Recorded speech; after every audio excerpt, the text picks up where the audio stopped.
The quality of your life will be determined by your vision and the effort you are willing to put into fulfilling it. നിങ്ങളുടെ ജീവിതത്തിൻ്റെ ഗുണനിലവാരം നിർണ്ണയിക്കുന്നത് നിങ്ങളുടെ കാഴ്ചപ്പാടും അത് സാക്ഷാത്കരിക്കാൻ നിങ്ങൾ തയ്യാറാകുന്ന പരിശ്രമവുമാണ്. നമ്മുടെ ജീവിതത്തിൻ്റെ മുമ്പോട്ടുള്ള യാത്രയിലെ ഗുണനിലവാരത്തിന് അത്യന്താപേക്ഷിതമായ 3 ഘടകങ്ങളാണ്.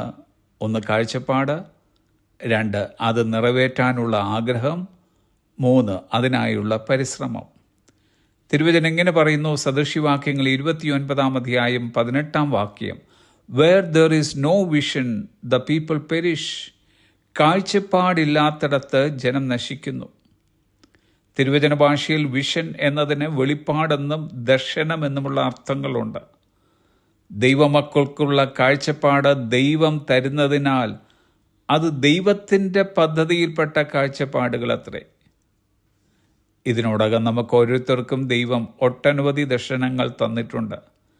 എന്നാൽ അവയിൽ മിക്കതും പൂർത്തീകരിക്കപ്പെടാതെ കിടക്കുന്നു എന്നതാണ് പരമാർത്ഥം.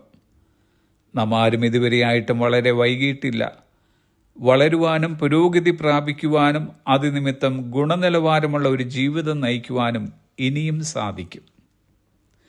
മനുഷ്യ മസ്തിഷ്കത്തിന് 10 മുതൽ 100 വരെ ടെറാബൈറ്റ് ശേഷിയുണ്ടെന്ന് കണക്കാക്കിയിട്ടുണ്ട്. 1 terabyte is equal to 1000 gigabytes or 1 million megabytes.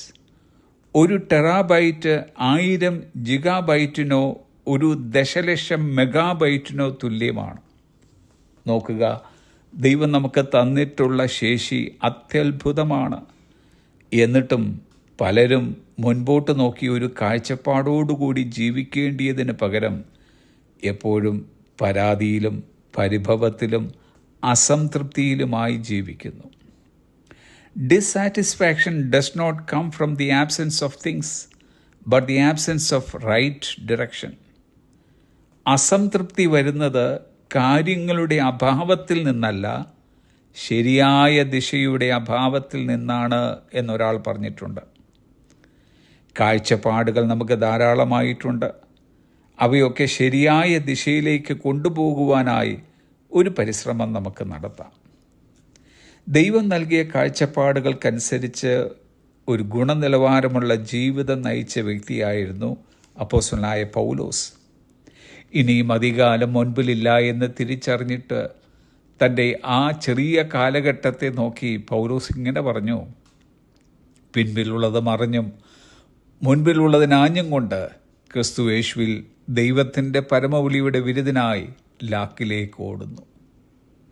Dear friends, കാഴ്ചപ്പാടുകൾ നിറവേറട്ടെ, ഗുണനിലവാരമുള്ള ജീവിതം നയിക്കപ്പെടട്ടെ.